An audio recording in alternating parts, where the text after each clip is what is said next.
Hello everyone, in this assignment we are supposed to reflect on how our understanding of teaching and learning has changed since we started this program. When I started this program in September 2018, my opinion about teaching and learning was in a way that teaching is just delivering the concept and learning is gaining the knowledge. After a couple of months, I realized that teaching is also about engaging students to use their prior knowledge and expand on it to meet their new needs.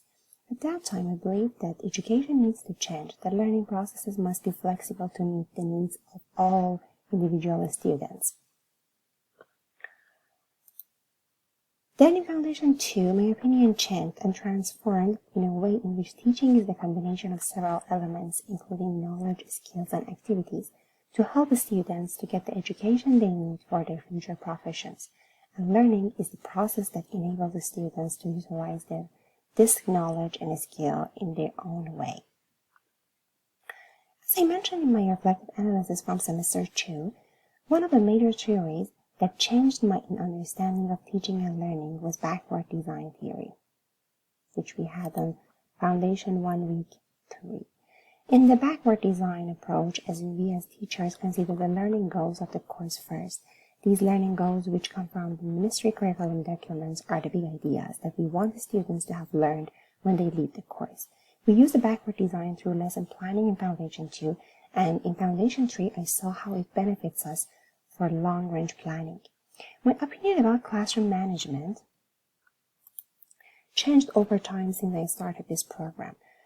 After completing first and second practicum in Foundation 1 and 2, I gained a lot of good knowledge of classroom management. In Foundation 3, after completing the Week 1 self-assessment about personal beliefs, I learned that framing beliefs along a continuum ranging from a custodial orientation to the humanistic orientation.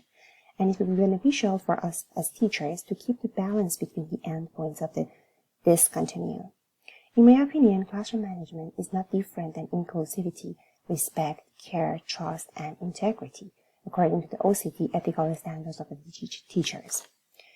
My view of the assessment process also has changed during these 4 semesters. In Foundation 2, I realized that the goal of assessing is improving students' learning, and I also understood the importance of assessment as learning and for learning.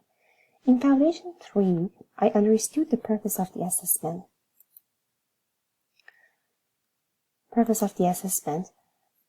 much more deeper than Foundation 2 when we worked on the anticipation guide. In our small class, the class had discussion on if we can let the students to redo the assignment or test, and my UL shared her experience when she was a teacher.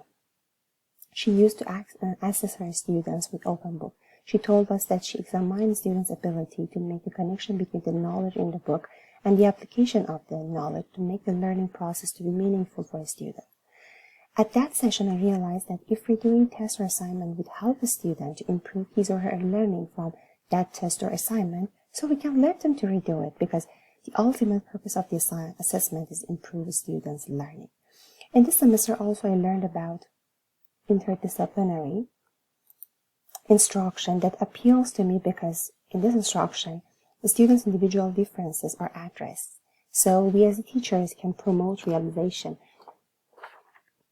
of the knowledge, problem-solving skills, critical thinking skills, self-confidence, communication skills, and passion for learning in students.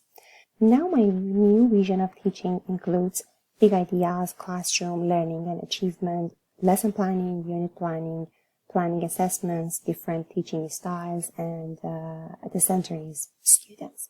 Teaching is not just delivering knowledge to students, it's a way of helping students to think critically, to be creative and innovative, to improve their problem-solving skills. All students are just children full of potential and curiosity, waiting for their teacher to empower their learning and extend their knowledge. Good instruction from teachers who care promotes success in learning. Knowing what you want the students to know and to be able to do, and how you plan to get it done, guides you in a direction to arrive at the final destination, which is successful student learning. So I believe that teachers have the power and responsibility of influencing the students' lives and learning. My vision of learning is that all students can succeed, and each student has his or her own unique patterns of learning experience. Evidence-based teaching practices that we learn through this program, such as clear lesson goals, use closed questioning to check the student's understanding, scaffolding, and so on, and the best conditions for learning would equip them with the knowledge skills for lifelong learning. This can happen in an environment in which the students can feel comfortable while they learn. I also want to learn from my students as well, if I could grow, add to my skills, and be better teacher. Thank you so much for watching my video.